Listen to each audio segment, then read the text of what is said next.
Don't forget to click subscribe and to like this video.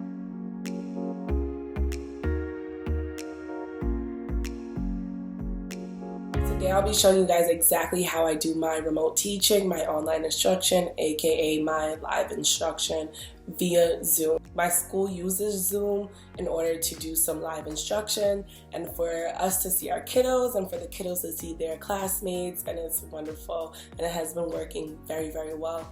So I'm going to be showing you guys exactly how we do it at my school, and hopefully it helps you to reach your students and help them to learn during this terrible time of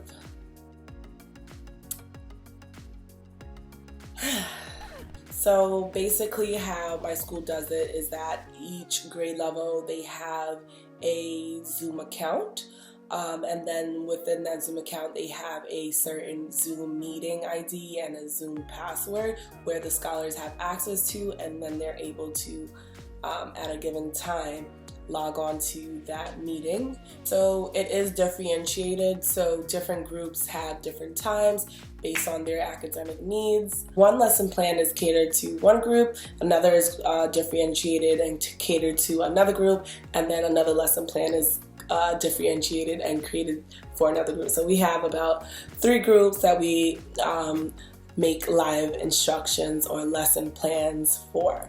I really enjoy doing it. I miss teaching. No, I'm not the only one.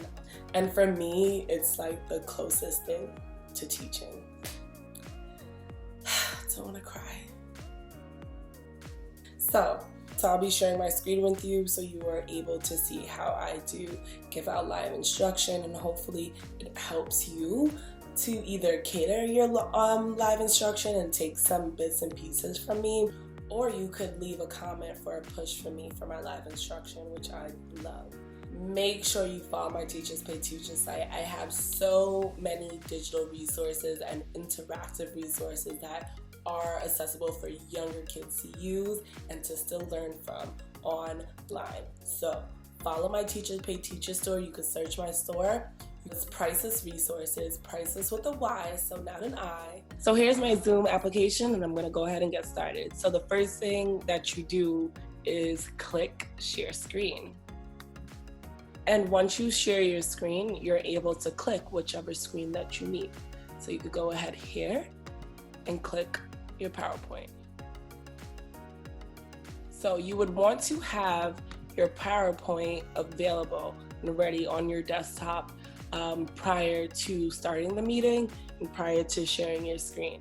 So first things first, I will make sure that I go to slideshow and play from current slide or from the start. So I usually ask my kiddos what color laser pointer do you want, and they get to choose. So the green group. So then I go ahead and I get my laser pointer out.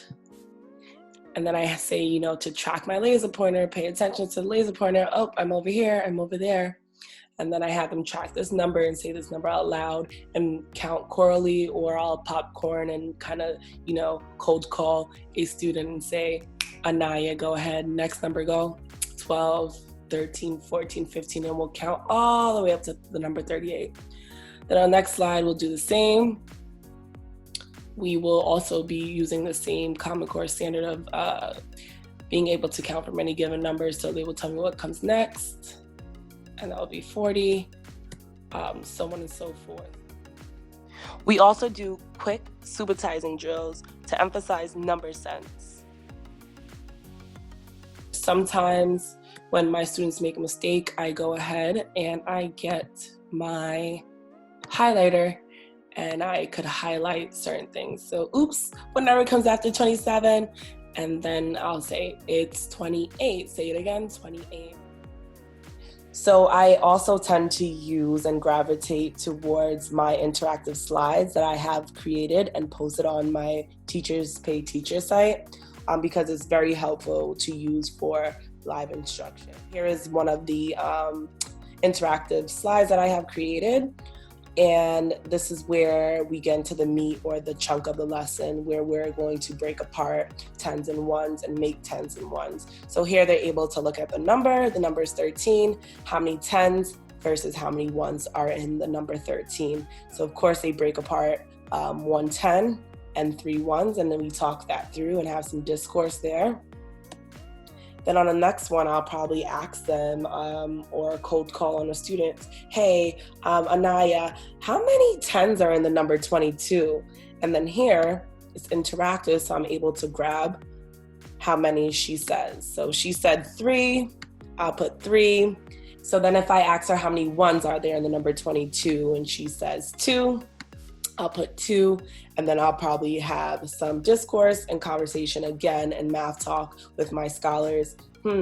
Is Anaya right? Agree or disagree? And then they're able to agree or disagree and talk through how to make this problem correct, which would be to only have the 2 10s and the 2 1s. And the kiddos, they absolutely love it.